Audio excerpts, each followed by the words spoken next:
Nous avons plusieurs fois rôdé autour du sujet, mais cette fois, moi et mes amis, nous avons dû l'aborder de plein pied. Je parle de l'utilisation du terme fake news, que les Français devraient plutôt appeler des popards. Et si nous en avons parlé, c'est que l'abonné au Monde l'autre jour est monté à l'assaut de tous ceux qui répandent des fausses et des mauvaises nouvelles, et qu'il m'a visiblement rendu responsable d'une partie de ce phénomène, moi et mes nombreux abonnés. Je cite, qui propageons des choses inconsidérées, il voulait dire des choses non vérifiées, à quoi Gustave a répondu, je l'attendais depuis longtemps celle-là, mais comment veux-tu qu'on vérifie quoi que ce soit quand des mecs comme toi passent leur temps à répéter, il n'y a rien à voir, allez regarder ailleurs. Et là, Gustave nous a expliqué assez vigoureusement que les méthodes employées par les vérificateurs de fausses nouvelles sont exactement celles des contrôleurs de la pensée dans les pires dictatures de gauche. Ils disent, par exemple, comment voulez-vous accorder foi à ce que dit machin puisqu'il a fréquenté un tel.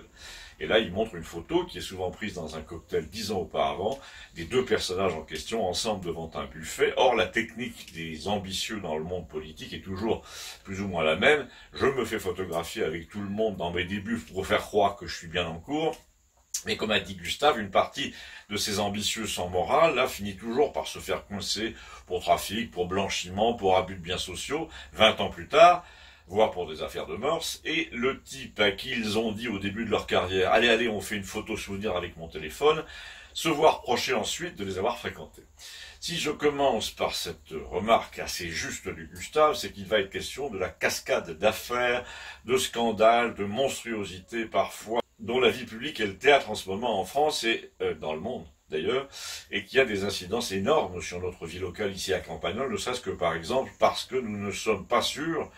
que le distributeur à la banque postale de Campagnol continuera de fonctionner ce matin même, mais pour avoir le tableau complet brossé par Gustave avec l'incroyable prédiction diagnostique de Léon, je vous suggère de passer du bon côté de la force, comme d'habitude, en cliquant sur l'un des trois liens ci-dessous. À bientôt, à tout de suite.